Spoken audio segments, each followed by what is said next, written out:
Aleluya, seguimos transmitiendo desde la ciudad de Tijuana, Baja California, México, la iglesia de su Divina Gracia, y también de manera presencial entre los santos aquí reunidos.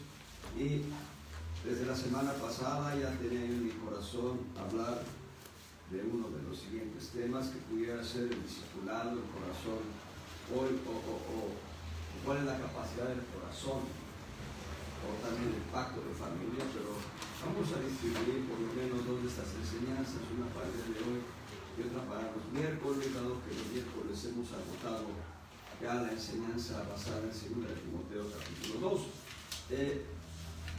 Pero nada más les doy una semilla, no voy a hablar de esto hoy, pero les doy una semilla. El corazón que Dios diseñó para nosotros, en realidad son 3 corazones, pero estoy hablando del corazón del espíritu y el corazón del alma. El corazón del espíritu tiene el diseño de la misma dimensión de Cristo, la misma dimensión de Cristo, así que Él entra en una manera perfecta dentro de nuestro corazón cuando nosotros lo invitamos. El que no ha invitado a Cristo tiene corazón vacío, corazón del espíritu, pero cuando uno invita a Cristo, entra de manera perfecta, puntual, gracias, a nuestro corazón, que está exactamente dimensionado. Pero también Dios diseñó el corazón del alma, nuestro corazón del alma, el segundo corazón, diríamos, el punto intermedio entre el corazón físico y el corazón espiritual. En el corazón del alma, Dios estableció, escuchen bien, la capacidad de que tengamos la ley completa, la palabra de Dios completita. De esto espero hablarles pronto, pero ahorita nada más les doy la semilla. Ya les he hablado algo de ello, sería un golpe más al clavo. Pero también otra de las capacidades que tiene nuestro espíritu, nuestro corazón del alma, es ser lleno de eternidad. Lleno de eternidad. Nuestro corazón ha sido diseñado para ser lleno de eternidad. Ya mencioné también en tercer lugar, aunque ya lo mencioné antes, pero ahorita en tercer lugar, el corazón de nuestra alma está diseñado para tener la plenitud de Cristo. Porque una cosa es que Cristo esté dentro de nuestro espíritu humano y diferencia que esté dentro de nuestra alma. Y finalmente, Dios diseñó nuestro corazón del alma para que el espíritu de sabiduría, de revelación, esté también ahí. Pero es nada más una semilla, es una probadita de lo que podemos ver en semanas futuras. Yo creo que el próximo miércoles empezaré hablándoles del pacto de familia. Esto es cómo Dios ha establecido una bendición para que tú alcances salvación y vida eterna, pero tu familia también. Porque decía aquella doctora, estaba en una población muy remota en África. Llegó un misionero a esa población y les habló de Cristo. Y una doctora que estaba ahí desde muchos años atrás, haciendo labor comunitaria, entregó su vida a Cristo. Pero pasados unos días reflexionó ella, fue y le preguntó al misionero y le dijo: oiga, mi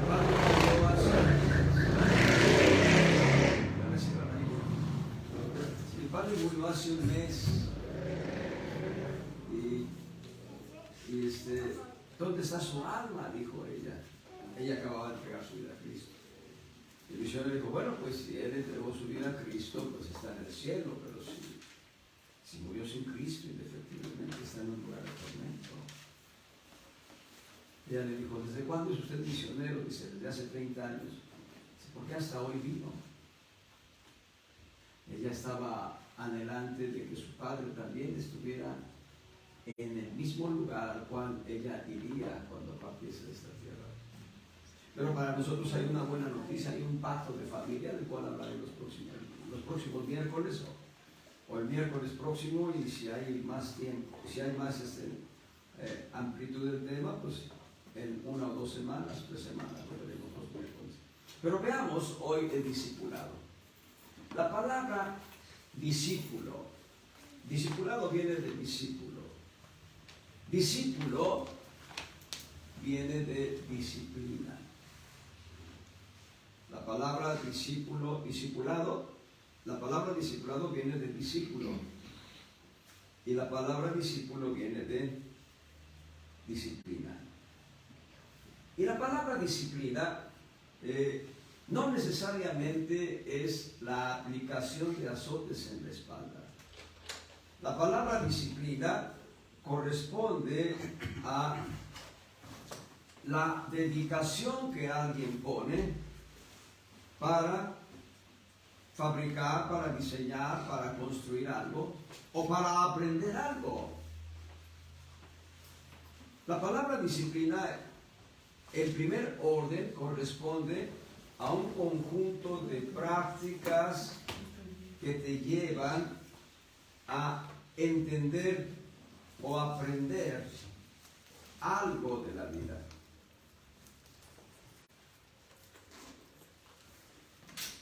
En Mateo 28, versos 19 al 20, Mateo capítulo 28, versos 19 al 20,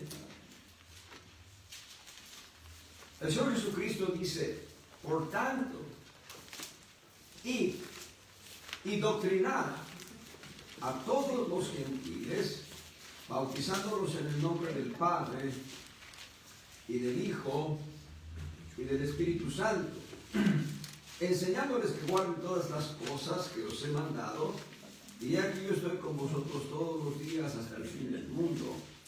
Amén.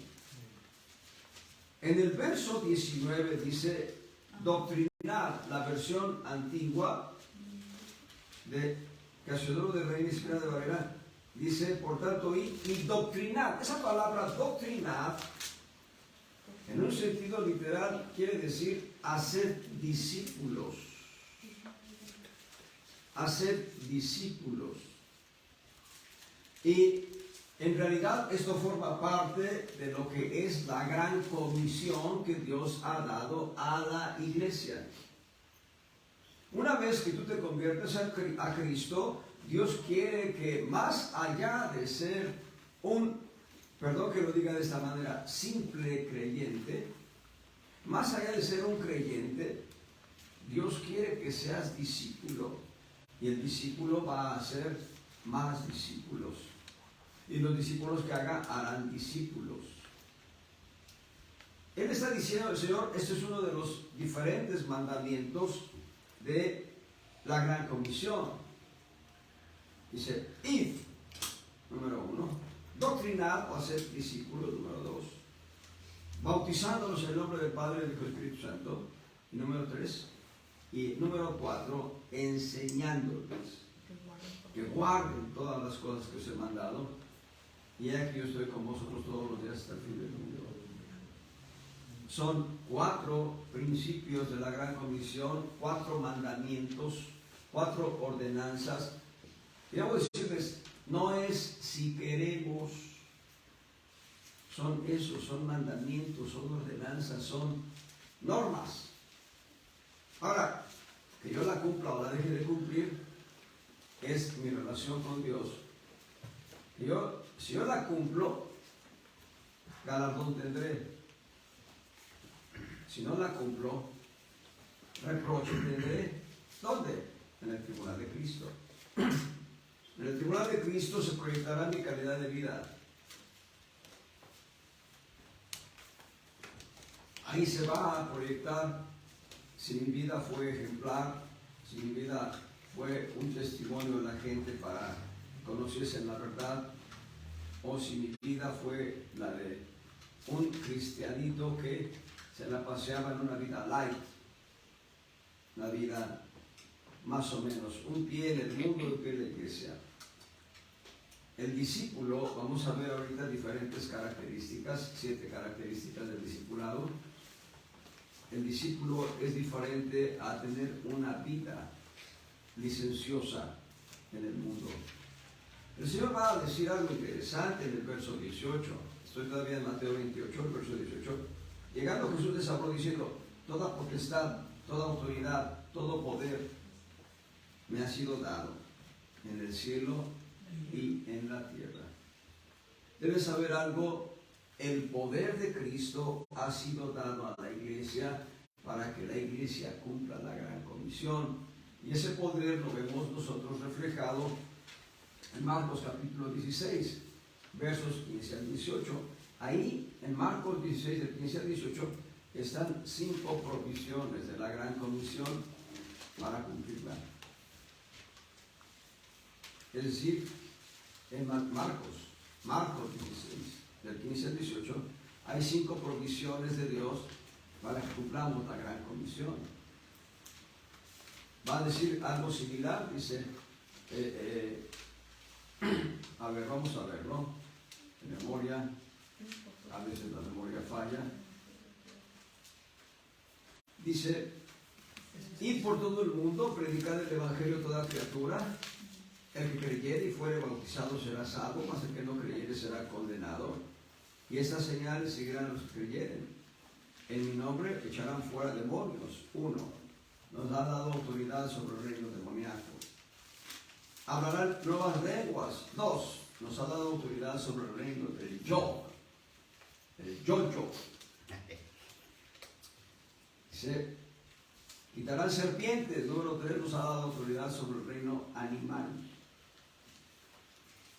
Si viene cosa mortífera no les dañará. Autoridad sobre el reino químico. Sobre los enfermos pondrán sus manos y sanarán. Autoridad sobre el reino de la enfermedad. Ahora sobre el reino químico, perdón por el comercial que voy a hacer, pero no sé si tengo que hacerlo, pero lo haré. Hay un conjunto de alimentos y no sé cuáles son. Puede ser uno, puede ser dos, no sé cuáles son, que son tóxicos y no sé cuáles son. Voy a explicarlo. Okay. Bueno, cuando pone una mesa con un buffet y hay mucho para probar, y uno mete las manos así. Bueno, en una ocasión tenía una sudadera y algo se penetró de uno de los alimentos que estaban ahí. No sé por qué. ¿Sabe qué pasó con la tela? ¿Sabe qué pasó? Se consumió. ¿Es verdad? Se hizo un rollo. Si alguno me ve con una sudadera y hay un parche aquí, esa es la sudadera. Pero puse parche. Pero en otra ocasión, porque vean que no es coincidencia, igual en la misma situación, al meter la chamarra, una chamarra que me regaló Moni, también se impregnó de algún alimento, no sé qué era, una salsa, no sé qué sería.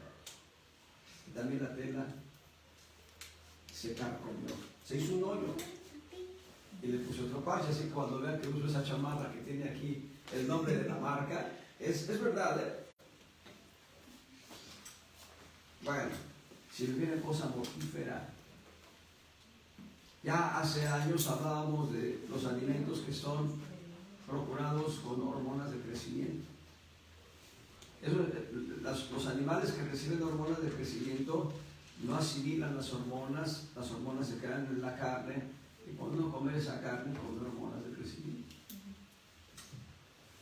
Pero nosotros hacemos acción de gracias sobre los alimentos para que nada de lo químico que le han agregado nos haga daño.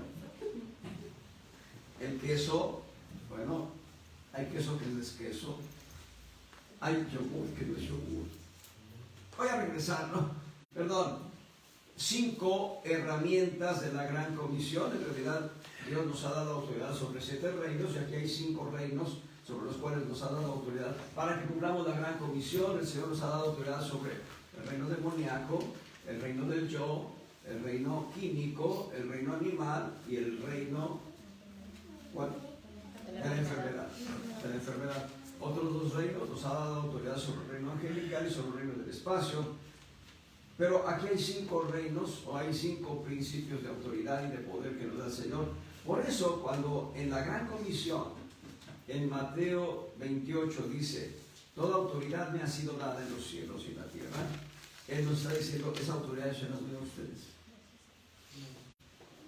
Para que, entre otras labores, entre los 9 principios de la Gran Comisión, hagamos discípulos. Ahora, ¿discípulos de quién? Es Pastor Santiago. Oh, yo soy discípulo. Híjoles, si era este pastor. No, cuidado. Cuidado, porque entonces hay error. Debemos ser discípulos de Cristo. Ustedes deben ser discípulos de Cristo y deben caminar hacia Cristo. El día que yo les dé una instrucción diferente, deséchenme. No sirvo como pastor si yo les voy a dar una instrucción para llevarnos a las plantas de alguien ajeno a Cristo. Mi obligación como pastor es alimentarlos y llevar el corazón de ustedes a la obediencia de Cristo, al sometimiento del señorío de Cristo. Esa es mi labor y no debo cambiarla. En Juan 13:35 va a dar una consigna el Señor que tiene que ver con el discipulado. Juan capítulo 13, verso 35. En esto conocerán todos que sois mis discípulos. En esto conocerán todos que sois mis discípulos. Se está refiriendo al mundo. El Señor Jesucristo está diciendo, el mundo va a conocer que ustedes son mis discípulos. Dice, si tuvierais amor los unos para con los otros. Esa palabra amor es ágape. Esa palabra ágape es la que describe el apóstol Juan en su primera epístola, primera de Juan 4, 7 y 8. El amor es de Dios, ágape es de Dios, Dios es amor, Dios es ágape. En esto conocerá la gente que somos discípulos del Señor Jesucristo, en que tengamos amor los unos para con los otros, esto es, que Cristo esté viviendo su vida en nosotros, en la expresión del amor. De hecho, un apóstol lo dijo de esta manera simple y yo lo asimilé, pero no se los he dicho, ahora se los digo. En Gálatas 5, 22 y 23 dice la Escritura, mas el fruto del Espíritu es amor.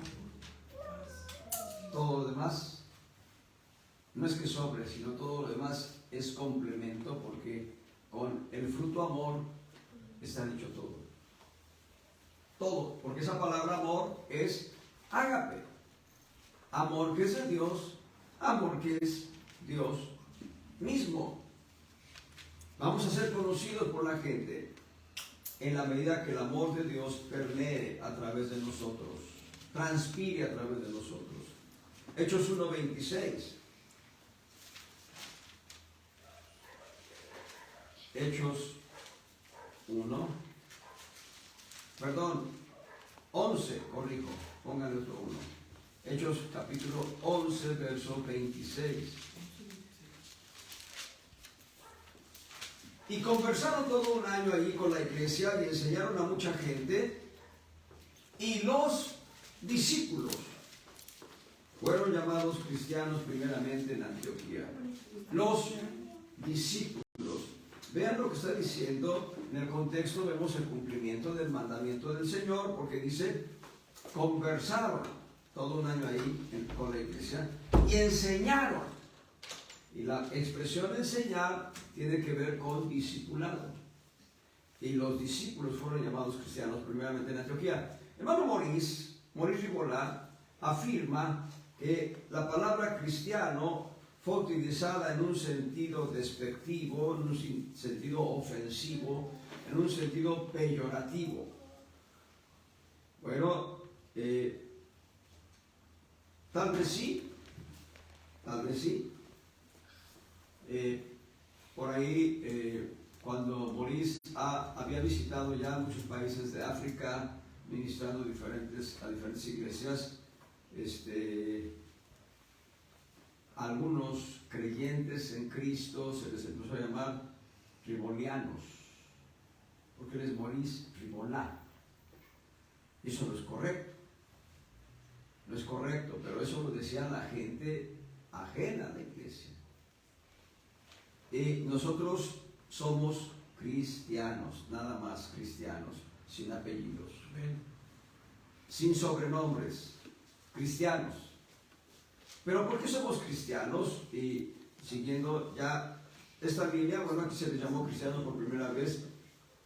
El entendimiento que yo tuve antes de escuchar esto de Boris Ribolá, y estoy hablando hace 36 años, el entendimiento que yo tuve cuando leí esta palabra cristianos es que estos discípulos del Señor caminaban como Cristo, hablaban como Cristo, se comportaban como Cristo. Por eso yo los consideré, por eso se les llamó cristianos. Su conducta era distinta a la del mundo. Pero también la palabra cristiano es una declinación de Cristo. La palabra Cristo significa ungido. Por tanto, nosotros como cristianos somos pequeños Cristos, pequeños ungidos. Somos vasos en los cuales habita Cristo en plenitud. Y ahí se les llamó por primera vez cristianos. Bien, entonces les he dicho que la palabra discípulo viene de disciplina. La palabra discípulo viene de discipular, y la palabra discipular viene de disciplina. Y disciplina es la acción o actitud de dar y recibir enseñanza. Acción o actitud de dar y recibir enseñanza. De la misma raíz de disciplina está la palabra didáscalos. Es una palabra griega. Didáscalos con K. Didáscalos. El didáscalos es el maestro, es el que enseña. Nuestro Señor Jesucristo fue distinguido, creo que con 4 títulos. Es decir, los 4 títulos se traducen como maestro.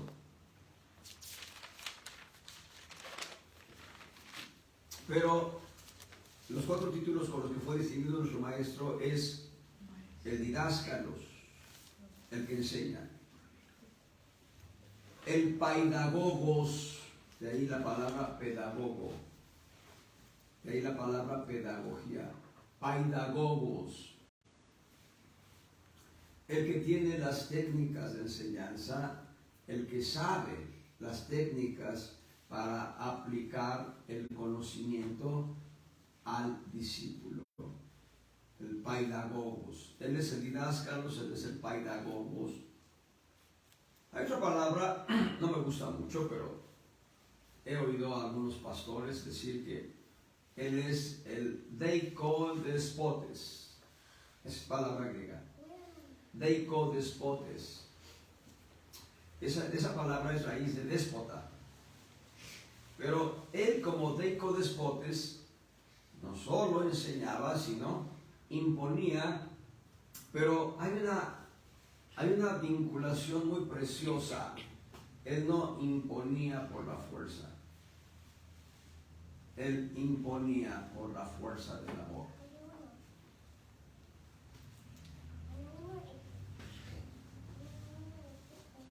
Según mi mamá, cuando ella era niña, vaya que estoy hablando de hace mucho tiempo, en la escuela los deicodespotes ponían piedritas de hormiguero en la esquina y al alumno que se portaba mal lo ponían de rodillas sobre esas piedritas de hormiguero, de rodillas, cheque cuentas, y con un ladrillo en cada mano. Vaya que era un suplicio. Cristo, en lugar de hacer eso, o en lugar de aplicar una manera tiránica de enseñanza, lo que hace es aplicar su amor. El amor de Dios nos obliga. Y la cuarta palabra para maestro intérpretes, ya vimos, didáscalos, paidagogos, deicodespotes. La cuarta palabra es rabí. La palabra rabí es una declinación del hebreo que significa eso. Maestro, el que enseña la ley de Dios. Entonces, teniendo esto en mente, Él es el que enseña.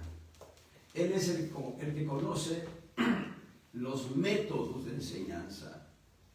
Él es el que aplica su enseñanza con una fuerza muy poderosa que se llama amor.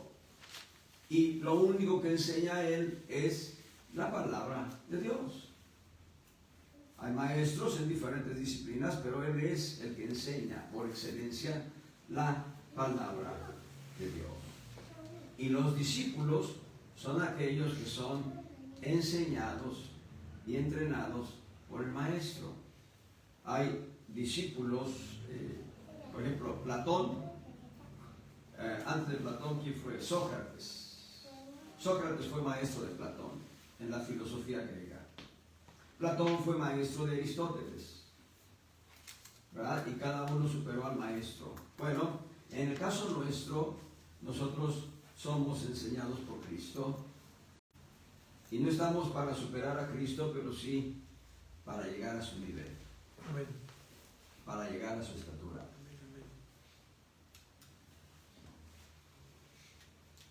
La disciplina entonces implica enseñanza, pero también implica aplicación práctica de lo que aprendemos. El apóstol, el autor de la epístola de Santiago, vean cómo lo dice, y él lo dice de una manera muy pedagógica. Santiago, el autor de la epístola, el hermano del Señor Jesús. Perdón. En Santiago capítulo 1, verso 22. Santiago 1, 22. Pero sed hacedores de la palabra, y no tan solamente oidores, engañándoos a vosotros mismos. Porque si alguno oye la palabra y no la pone por obra, este tal es semejante al hombre que considera en un espejo su rostro natural. Porque él se consideró a sí mismo y se fue, y luego se olvidó qué tal era. Verso 25, mas el que hubiere mirado atentamente la perfecta ley, que es la de la libertad, y perseverado en ella, no siendo oidor olvidadizo, sino hacedor de la obra, este tal será bienaventurado en su hecho, este tal será discípulo del Señor. Cuán importante es entender que la disciplina implica enseñanza y práctica de lo que se aprende, pero también implica entendimiento de aquello que se aprende, entendimiento de aquello que es la vida cristiana, en el caso nuestro. El maestro está obligado a enseñar con su ejemplo, no solo con la teoría. Yo aprendí en la secundaria un cliché que decía así: enseñar haciendo, aprender produciendo. Enseñar haciendo, aprender produciendo. Me acuerdo de mi maestro de talabartería. Yo me metí al taller de talabartería. Mi primer maestro lo amábamos, era un caramelo ese hombre, era un cariño ese hombre, pero no nos enseñó excepto trazos, nunca nos enseñó a trabajar la piel. Si el taller de talabartería tenemos que aprender a trabajar la piel, pero nunca nos enseñó a trabajar la piel, nunca nos enseñó a hacer una cartera, un bolso, un monedero, nada. Cuando nos cambiaron el maestro, porque era un caramelo el hombre, nosotros lo amábamos mucho como alumnos, nos lo cambiaron, pusieron como le dije hace rato, un deicodespotes. Un hombre que nos obligó a trabajar la piel, aunque no nos enseñó, por lo menos nos dijo, van a traer pedazos de piel, van a hacer algo aquí. Me acuerdo que hice un bolso para dama y se quedó en la secundaria. Pero hay una diferencia entre enseñar teoría y vivir en la práctica lo que se enseña. El Señor Jesucristo nos enseñó y el testimonio de su enseñanza está en los evangelios. Él no tiene motivo de reproche. Nadie, absolutamente nadie en esta tierra puede levantar y decirme, tú nos enseñaste esto y nunca nos dijiste cómo hacerlo. Él nos ha enseñado con el ejemplo. Así que el maestro debe enseñar y debe dar ejemplo. No solo debe dar teoría, sino ejemplo. En Juan 13, del 13 al 15, aquí vamos a ver los testimonios del ejemplo que el Señor nos ha dejado. Juan 13, del 13 al 15.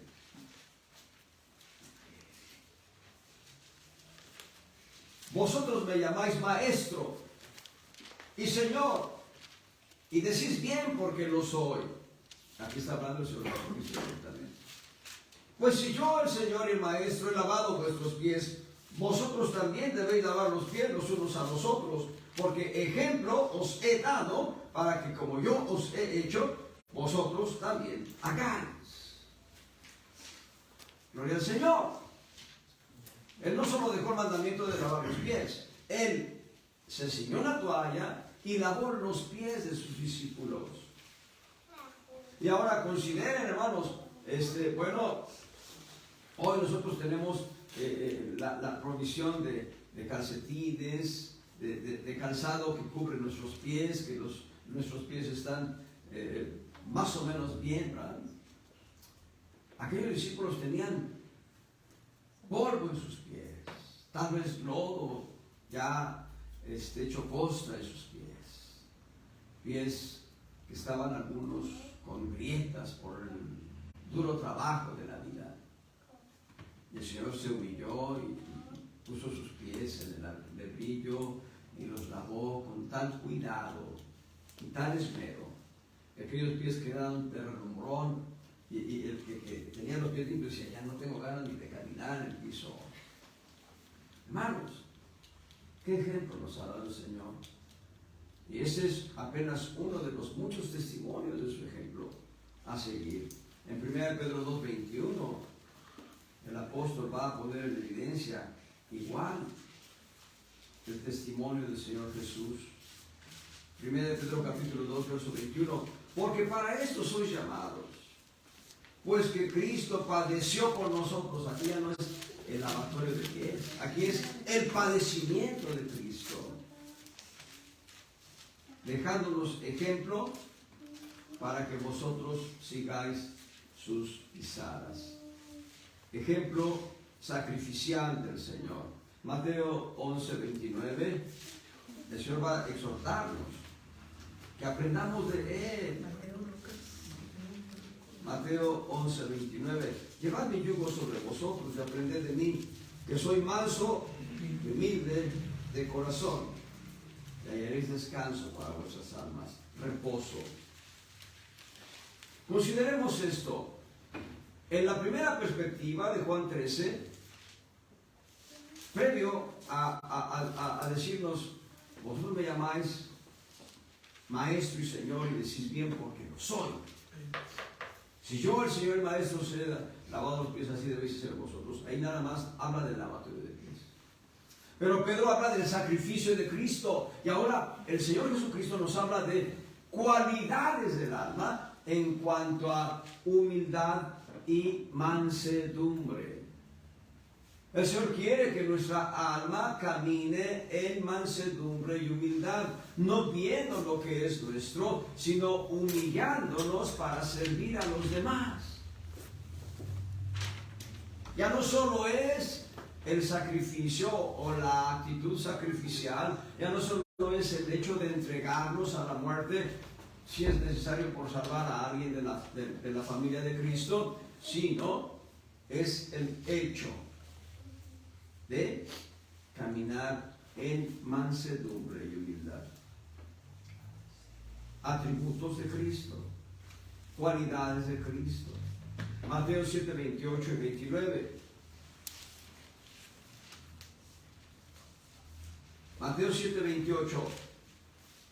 Y fue que como Jesús acabó estas palabras, las gentes se admiraban de su doctrina. Se admiraban de su doctrina, porque les enseñaba como quien tiene autoridad y no como los escribas. La enseñanza del Señor era con autoridad. Y Dios quiere que nosotros enseñemos con autoridad su palabra, su doctrina. Vamos a ver 7 características del discípulo, 7 principios del discipulado. Número 1, siendo vacíos de nosotros mismos. Siendo vacíos de nosotros mismos. ¿Cómo vamos a ser vacíos de nosotros mismos? Llevando la cruz. Allá en Lucas, ahorita voy a llevar a Lucas, pero ahorita se los anuncio nada más. En el Evangelio de Lucas vamos a encontrar 3 experiencias de las que debemos renunciar. Ahorita las vamos a ver. Pero primero vamos a Mateo 10, 37 al 39. Estamos ahí cerca. Mateo capítulo 10, versos 37 al 39. El que ama padre o madre más que a mí no es digno de mí. El que ama hijo o hija más que a mí no es digno de mí. Y el que no toma su cruz y sigue en pos de mí no es digno de mí. El que hallare su vida la perderá. El que perdiere su vida por causa de mí la hallará. Esto es un principio de idolatría, lo que está diciendo el Señor Jesucristo. Cuando mi padre o mi madre ocupan el primer lugar de mi corazón por encima del Señor, hay idolatría por mi padre, por mi madre, por ambos. Cuando mi hijo o mi hija o ambos ocupan el primer lugar en mi corazón, tengo idolatría por mis hijos, y esto no le agrada al Señor Jesucristo. Un hermano, un pastor, hace años me preguntó: hermano, ¿significa que debemos odiar a los padres? Dije, no, no te equivoques. Debemos amar a los padres, pero en el justo punto de amor. En primer lugar, debemos amar a Dios sobre todas las cosas. Y en segundo lugar, al prójimo. Prójimo no significa próximo, pero si lo quieren traducir así, bueno, el próximo, mis padres, mis hijos, el esposo, la esposa, los primos, los hermanos antes, los hermanos, los primos, los tíos, los abuelos, los nietos. Pero en primer lugar debemos amar a Cristo. En eso consiste el ser vacíos de nosotros mismos, porque renunciamos a lo que somos. ¿Por qué digo que renunciamos a lo que somos? Bueno, mis hijos son parte de mí mismo. Mi esposa es parte de mí mismo, porque es un principio bíblico. Se unirá a su mujer y no serán 2, sino 1. Entonces, yo debo amar a mi esposa, debo amar a mis hijos, pero antes de amar a mi esposa y mis hijos, debo amar en primer lugar a Cristo. Debo darle el lugar de primacía a Cristo. Eso es síntoma de un auténtico discipulado.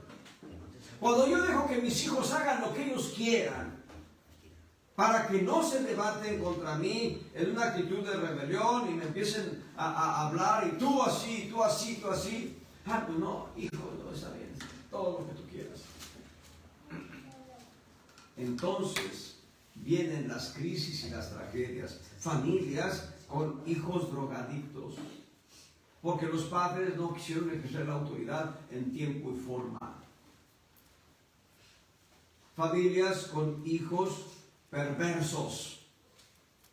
Familias con hijos de disfunción sexual. No hablo de que no sirvan para el sexo, sino que han descargado su mente, se han ido en pos de perversiones sexuales, corrijo. ¿Por qué? Porque los padres no supieron ejercer la autoridad sobre los hijos, porque prefirieron amar a los hijos sobre todas las cosas y no aplicar los principios de la Escritura para que ellos fuesen instruidos correctamente. Ahora, bueno, los hijos adquieren mayoría de edad, asumen sus propias responsabilidades, pero si tú les enseñaste desde niños, va a llegar el momento en que se cumpla el proverbio, que aun cuando fueren viejos no se apartarán de la senda que tú les enseñaste. Vendrán a la senda que tú les diste a conocer, la senda de rectitud de Cristo. El Señor está diciendo: el que ame padre, madre, más que a mí no es digno de mí. Y esta palabra dignidad tiene que ver con tener a Cristo no solo como Salvador nuestro, sino como el Señor de nuestras vidas. Es muy bueno saber que Cristo es nuestro Salvador, pero que Él sea nuestro Señor marca precisamente una pausa en el corazón para decir: bueno, ¿es mi Señor o no? Si es mi Señor, yo debo someterme, debo ser el tapete de Él, debo ser su esclavo. Sí. Entonces, pues no llego a ese nivel, entonces no es mi Señor. Y no soy digno de Él como Señor. Pero algo más. Él ya no es, yo ya no soy digno de Él como esposo. Siendo yo parte de la iglesia, no seré digno para estar como la iglesia gloriosa de Cristo en el trono a su lado. Eso es muy fuerte. En el cielo hay millones y millones de creyentes. Pero de todos esos millones y millones de creyentes, hay un remanente que forma parte de la iglesia gloriosa, a saber, la esposa del Cordero. El resto sigue siendo el cuerpo de Cristo. El que ame padre, madre, más que a mí, no es digno de mí. El que ama hijo o hija más que a mí, no es digno de mí.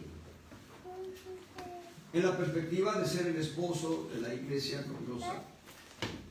En otras palabras, si amamos más a la familia, si amamos más lo que somos nosotros, no somos dignos de formar parte de la iglesia gloriosa. Dice algo más: el que no toma su cruz y sigue en pos de mí, no es digno de mí. Y aquí habla, en primera instancia habla de lo que somos, renunciar a lo que somos, pero aquí habla de renunciar a lo que hacemos. Tomar la cruz de Cristo y caminar la senda que Cristo nos trazó. La senda en la cual dejó su huella. Tomar la cruz de Cristo significa aceptar el vituperio de Cristo.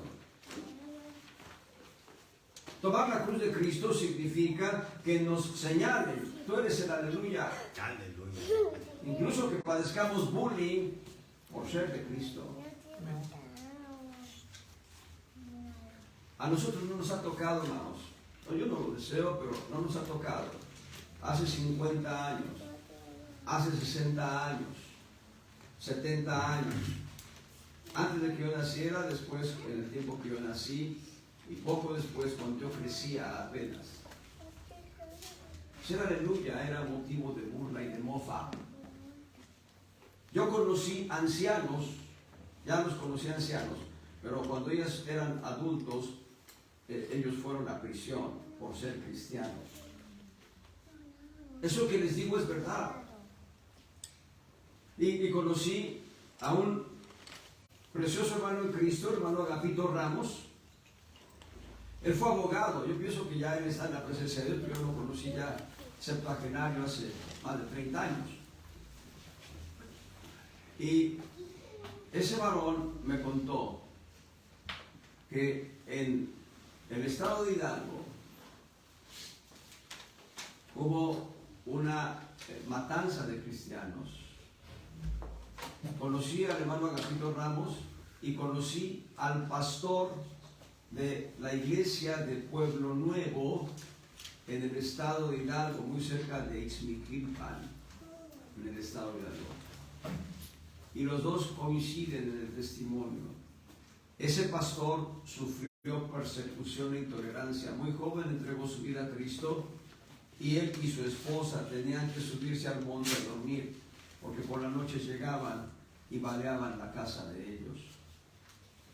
Pero cuando yo le conocí a este varón, ya habían pasado más de 50 años, o tal vez 60 años, ya él era un anciano completo. Cuando yo le conocí, Pueblo Nuevo tenía el 70 o el 80% de población cristiana. Gracias. Y los respetaban a los cristianos. Mi hermano Agapito Ramos me contó de la matanza que hubo de muchos cristianos en el estado de Hidalgo. Entonces él tuvo un salvoconducto del secretario de la Defensa de aquella época, llegó a Pachuca, Hidalgo, y con ese salvoconducto un destacamento militar fue y arrestó a cerca de 100 homicidas, de los cuales más de la mitad se convirtió a Cristo. A nosotros no nos ha tocado ni siquiera recibir un golpe. No estoy diciendo que lo recibamos, no estoy diciendo que vayamos a exponernos, pero si nos llegase a tocar, el Señor está diciendo que tomemos la cruz, que le sigamos, que no seamos como Pedro en el tiempo, en el momento en que fue tomado el Señor Jesús preso. No, yo no lo conozco, no sé quién es, no sé de qué me hablas. ¿Que de aleluya? ¿Gloria a Dios? Sí, aleluya, gloria a Dios. No.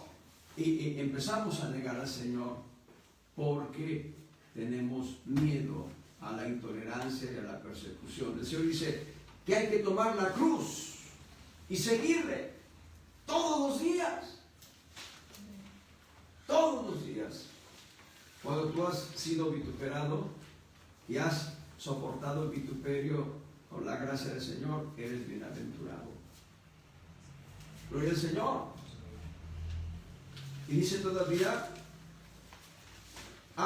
dice, el que hallare su vida, aquí habla de la vida natural, esa palabra vida es psique, la vida del alma. El que hallare su vida, la perderá. El que perdiere su vida por causa de mí, la hallará. Y aquí podemos encontrar, podemos citar, por ejemplo, a Esteban, el mártir Esteban de Hechos 7. Podemos citar al apóstol Pablo, quien fue degollado en Roma. Le cortaron la cabeza por ser cristiano. El apóstol Pedro fue crucificado con la cabeza hacia abajo, y al ser crucificado de esta manera, lo que sucede es que el diseño del cuerpo fue tan sabio de parte de Dios. Él puso la cabeza en lo alto y entonces el corazón bombea sangre, y la cabeza demanda más sangre que el resto del cuerpo.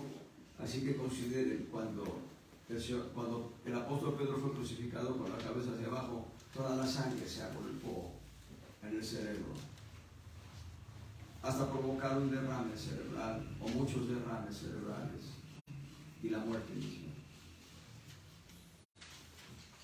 Pero ellos no negaron su fe. Ellos caminaron de una manera plena como discípulos del Señor Jesucristo. Y vamos a Mateo 16, 24 al 28.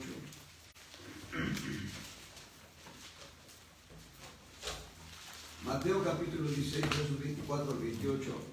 Entonces Jesús dijo a sus discípulos: si alguno quiere venir en pos de mí, niéguese a sí mismo y tome su cruz y sígame.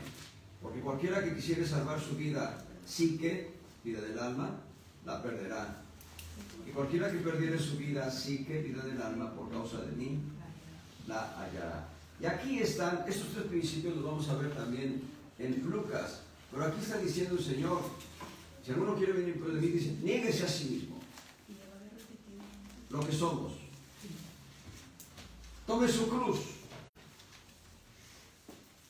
Todas nuestras pertenencias deben ser suplidas por la cruz. Lo que tenemos. Y sígame. Y todo lo que hacemos sea para la gloria de Dios. Lo que somos, tenemos y hacemos marca el primer principio del discipulado. Lo que somos, tenemos y hacemos marca el primer principio del discipulado. Negarnos a nosotros mismos, ser vacíos de nosotros. Lo que tengamos, que sea solamente para pasar el tiempo en esta tierra, porque nada hemos traído y sin duda nada podremos llevar. Y lo que hacemos, pues que sea para gloria de Dios. Que sea para gloria de Dios. Bendito sea el Señor. Mateo 9:9.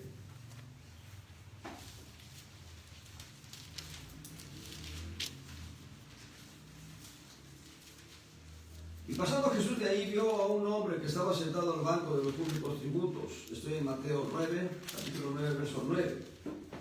El cual se llamaba Mateo. En otros evangelios se le llama Leví. Y le dice, sígueme. Y Mateo se levantó y le siguió. Ahora, vean el detalle. No se dan detalles aquí que haya hecho un arqueo, que haya hecho un balance y que haya dejado en un documento plasmado cuánto había recaudado, cuánto dinero pudiera ser de él y cuánto dinero estaba recaudado para las arcas del tesoro romano, que los publicanos cobraban los tributos para Roma.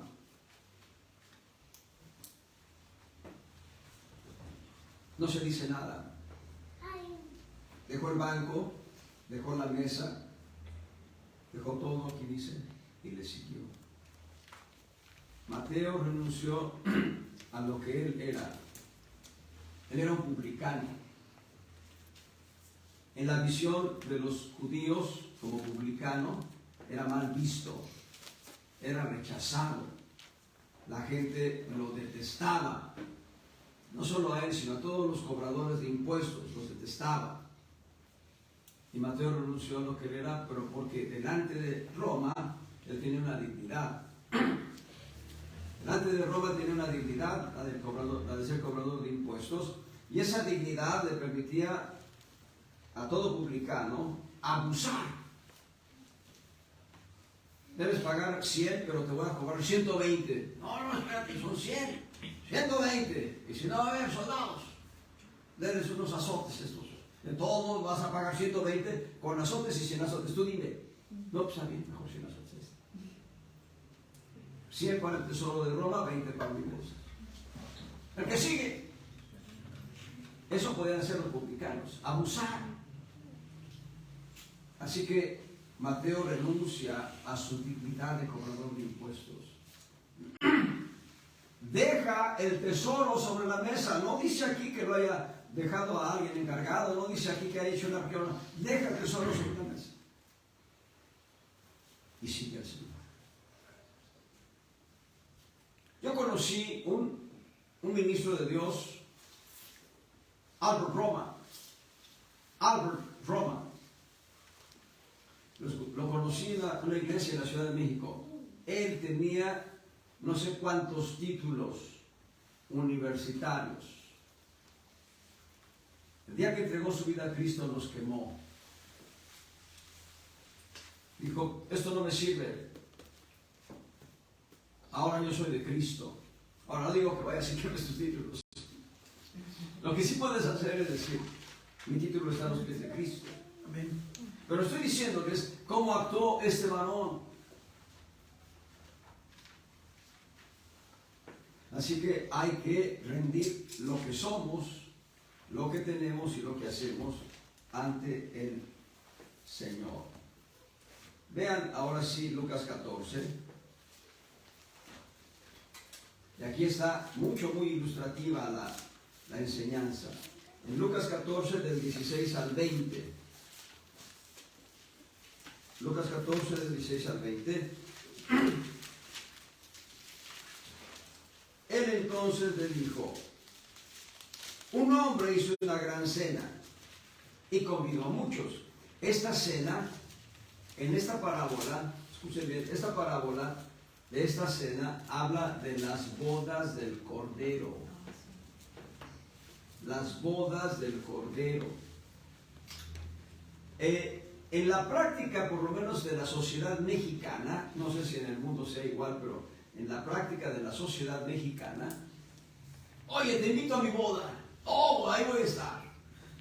Y bueno, se da la ceremonia y no vi a Juanito, pero pues dijo que iba a estar en la boda. Pero ¿qué tal en la recepción? Es de los primeros, ya agarró una de las mejores mesas, está ahí, ¿qué pasó, Santiago? No, pues no te di mi boda. Oh, pero aquí estoy, a la cena, a la comida. Como dice el refrán, a la gorra ni quien le corra. Pero no fue a la boda. Pero esto que es una práctica en la sociedad mexicana, Dios no quiere que sea una práctica en la iglesia, y les explico por qué. Dice: un hombre hizo una gran cena, las bodas del Cordero, y convidó a muchos. Y a la hora de la cena envió a su siervo a decir a los convidados: venid, que ya está todo aparejado. Y comenzaron todos a una a excusarse. El primero le dijo: he comprado una hacienda y necesito salir y verla, te ruego que me des por excusado.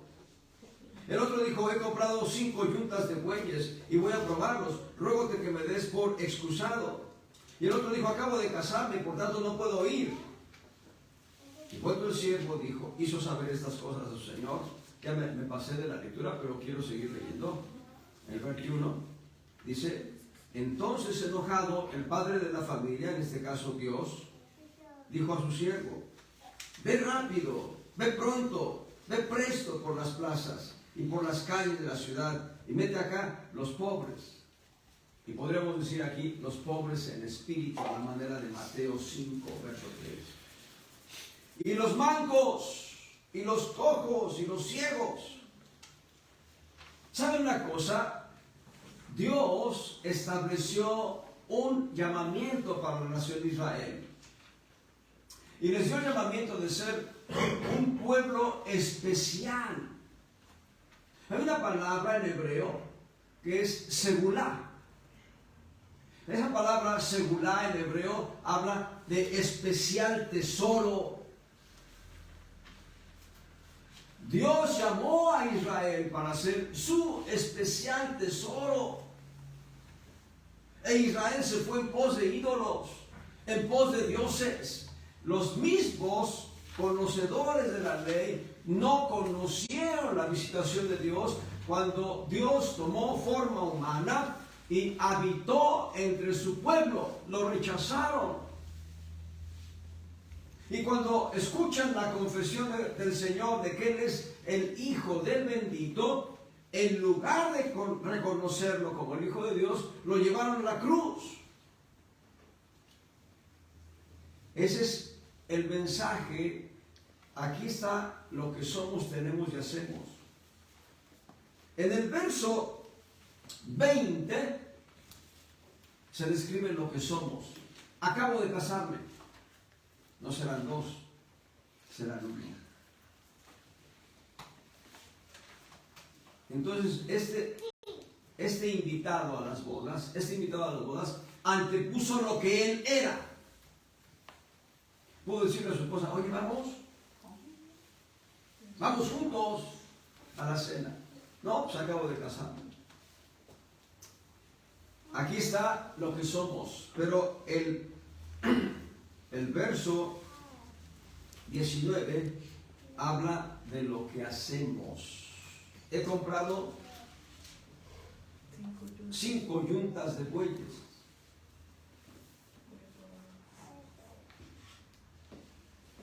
Y voy a probarlos.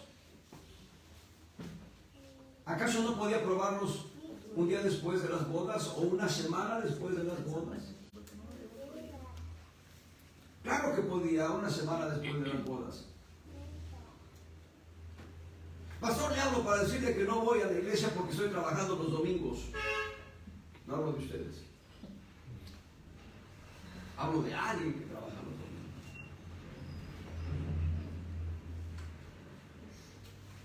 Oye, hermano, no tenía una iglesia. Empecé a pintar mi casa, pastor.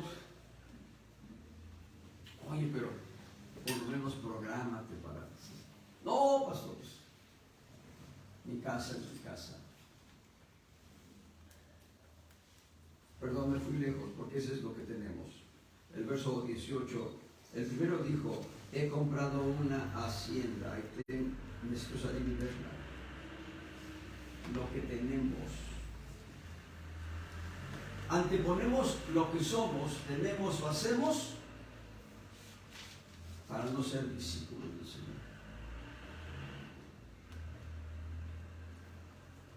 Eso es una tragedia.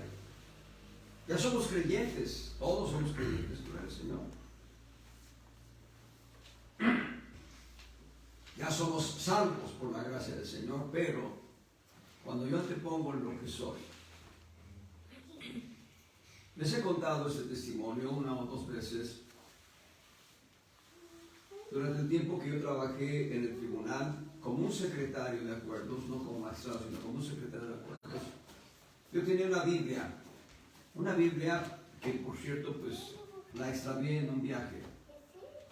Una Biblia de la Liga del Sembrador. Me gustaba mucho esa Biblia, la leía yo, y tenía su forro, su pasta, su funda. Tenía su funda. Y siempre me veían mis compañeros de trabajo con mi Biblia. Y luego me hicieron magistrado, entonces yo iba a las reuniones de magistrados a México, llevaba mi Biblia. Y una magistrada me dijo, oye, te doy el consejo que no lleves tu Biblia. ¿Para qué? ¿Por qué? Para negar lo que soy. Cuán importante, hermanos, es que la gente sepa que somos de Cristo. Que somos de Cristo. Que tenemos a Cristo, somos de Cristo, tenemos a Cristo, y todo lo que hacemos lo hacemos por Cristo, para Cristo. Aquí está lo que somos, tenemos y hacemos. Y vuelve a darlo el Señor ahora en los versos subsecuentes. Ahí en el verso, bueno, voy a leer el contexto todavía. Verso 22. Dijo el siervo, Señor, hecho es como mandaste y aún no hay lugar. Dijo el Señor al siervo, ve por los caminos y por los vallados y fuérzalos a entrar para que llenen mi casa. Porque os digo que ninguno de aquellos hombres que fueron llamados gustará mi cena. Está hablando del pueblo de Israel en un principio, aunque hay judíos convertidos a Cristo. Perdón. En el verso 26, si alguno viene a mí, y vean, esta es la lectura que me consultó aquel pastor. Si alguno viene a mí y no aborrece, aquí dice, a su padre y madre y mujer e hijos y hermanos y hermanas, y aún también su vida, no puede ser mi discípulo. Esto está hablando de lo que somos. Y cualquiera que no trae su cruz, lo que tenemos, y viene en pos de mí, lo que hacemos, no puede ser mi discípulo. El Señor quiere que rindamos a Él, ante Él, a sus pies, lo que somos, tenemos y hacemos. Y dice, ¿debo aborrecer a mis padres?, me dijo él. Dije, no te equivoques. Debes poner en primer lugar a Cristo siempre.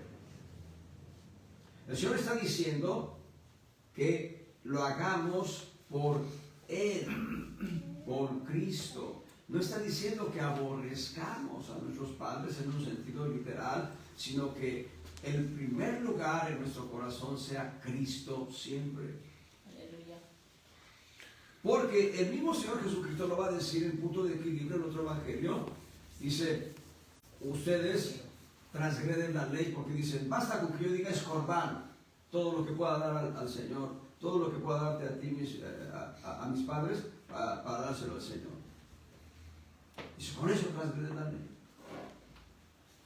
Pues sí, papá, mire, yo que traía 100 pesos.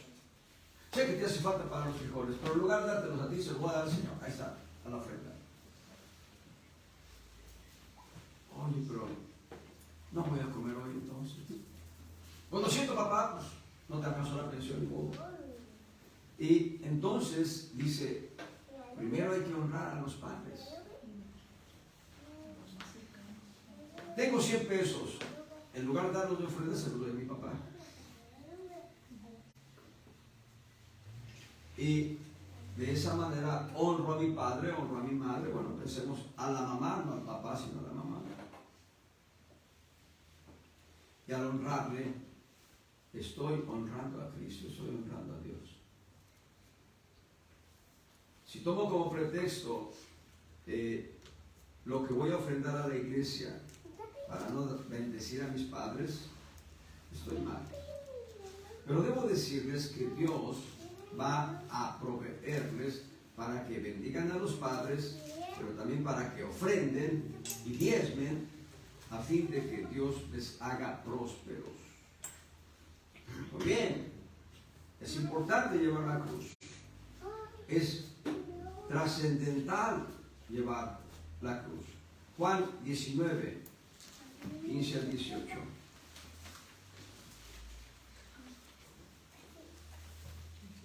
Juan capítulo 19, versos 15 al 18. Mas ellos dieron voces: quita, quita, crucifícale. Dice Pilato: ¿a vuestro rey de crucificar? Respondieron los pontífices: no tenemos rey sino a César. Así que entonces lo entregó a ellos para que fuese crucificado. Y tomaron a Jesús y le llevaron. Llevando su cruz, salió al lugar que se dice de la calavera, en hebreo Gólgota, donde le crucificaron, y con él otros dos, uno a cada lado y Jesús en medio. El Señor llevó su cruz por ti y por mí.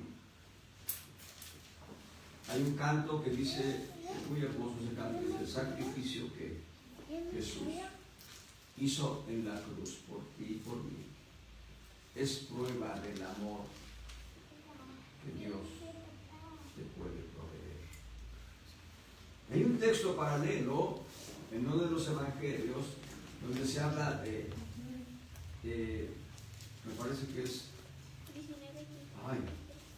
déjenme encontrarlo porque no lo tengo aquí en las notas. El padre de Rufo y Alejandro. Ese varón venía del campo y ellos vienen del campo y se encuentran con la multitud que llevaba a Cristo para crucificar. Y los soldados toman a Simón Cireneo, y por la fuerza los soldados lo arrojan y dicen: tú, lleva la cruz, porque el Señor ya no podía.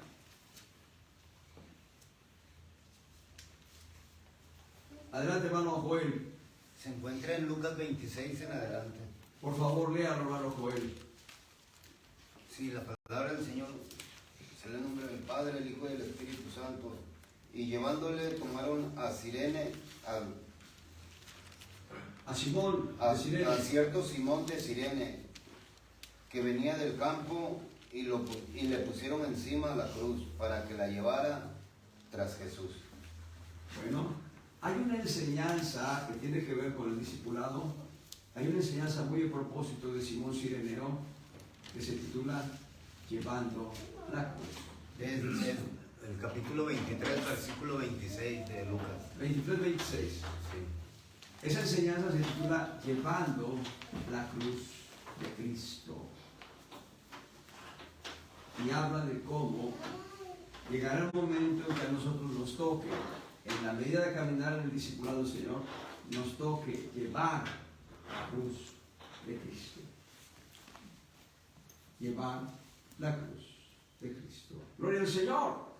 Apenas estamos en el primer punto, Pero es importante aprender a cómo ser discípulo del Señor Jesucristo.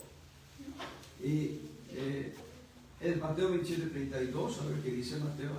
Mateo 27:32 también habla de la cruz del Señor. Y Marcos 15:21.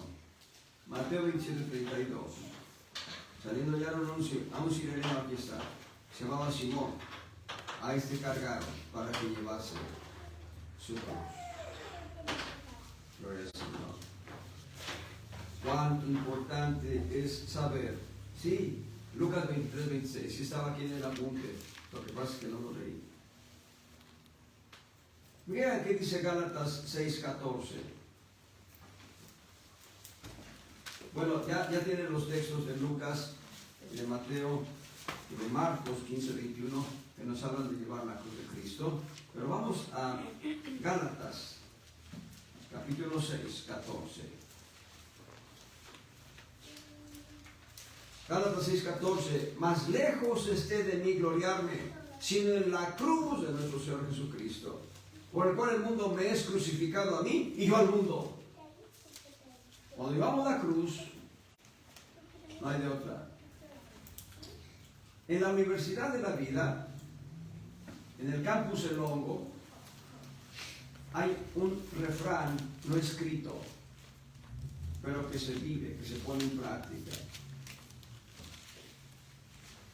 Si alguien se convierte a Cristo dentro del reclusorio y se sabía de sus antecedentes, cómo era esa persona antes de Cristo, y ahora ya saben que se entregó a Cristo, le dicen, bueno, ya cambiaste de cachucha,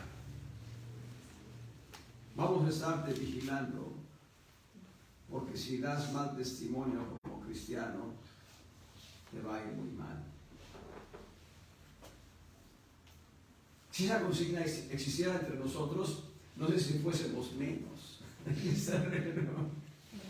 Pero nosotros ya dejamos la cachucha antigua.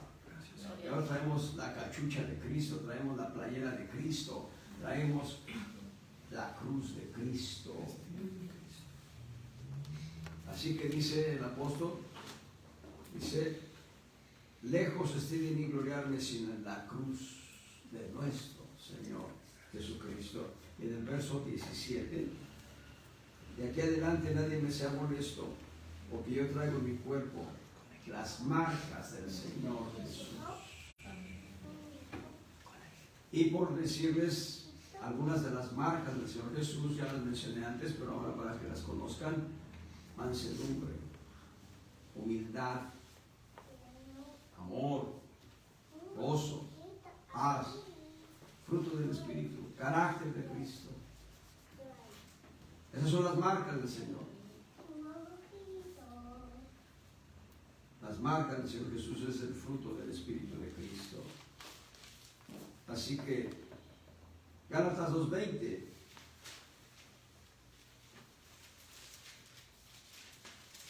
Gálatas 2:20. Con Cristo estoy juntamente crucificado. Y vivo no ya yo, mas Cristo vive en mí. Y lo que ahora vivo en la carne, lo vivo en la fe del Hijo de Dios, el cual me amó y se entregó a sí mismo por mí. Pablo, el apóstol Pablo, no estaba literalmente en la cruz, sino espiritualmente hablando. Su yo, lo que él era, lo que él tenía y lo que él hacía, estaban rendidos ante el señorío de Cristo. Y ese es el primer principio del discipulado. Teniendo el señorío de Cristo en nuestras vidas, es decir, estar vacíos de nosotros mismos. Vacíos de nosotros mismos para que Él sea el que nos llene. Vacíos de nosotros mismos llevando la cruz de Cristo. Número 2. Segundo testimonio de discipulado: siendo cernidos,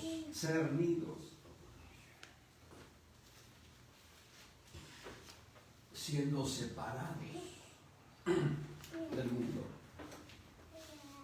cernidos, separados del mundo. Bueno, Las amas de casa conocen lo que es un cernidor, la coladera.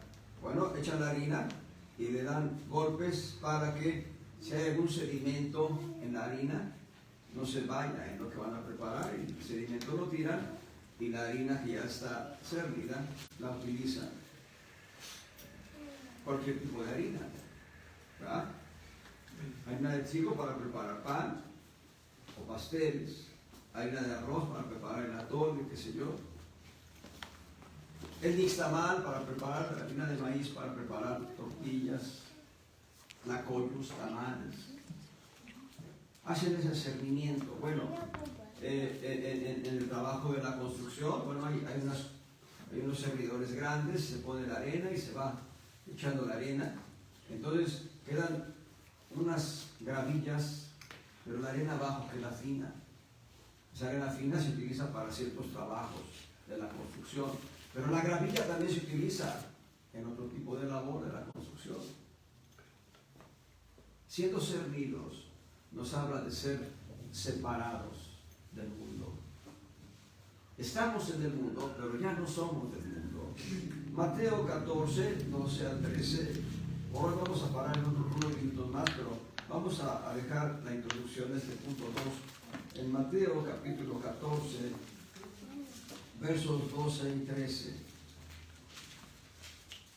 Estoy en el capítulo 14 de Mateo, verso 12. Entonces llegaron sus discípulos y tomaron el cuerpo y lo enterraron, el cuerpo de Juan el Bautista, y fueron y dieron las nuevas a Jesús. Oyéndolo Jesús se apartó de ahí en un barco a un lugar desierto, apartado. Y cuando las gentes lo oyeron, le siguieron a pie de las ciudades. El Señor se apartó a un lugar desierto para meditar en lo que su Padre Celestial habría de instruirle.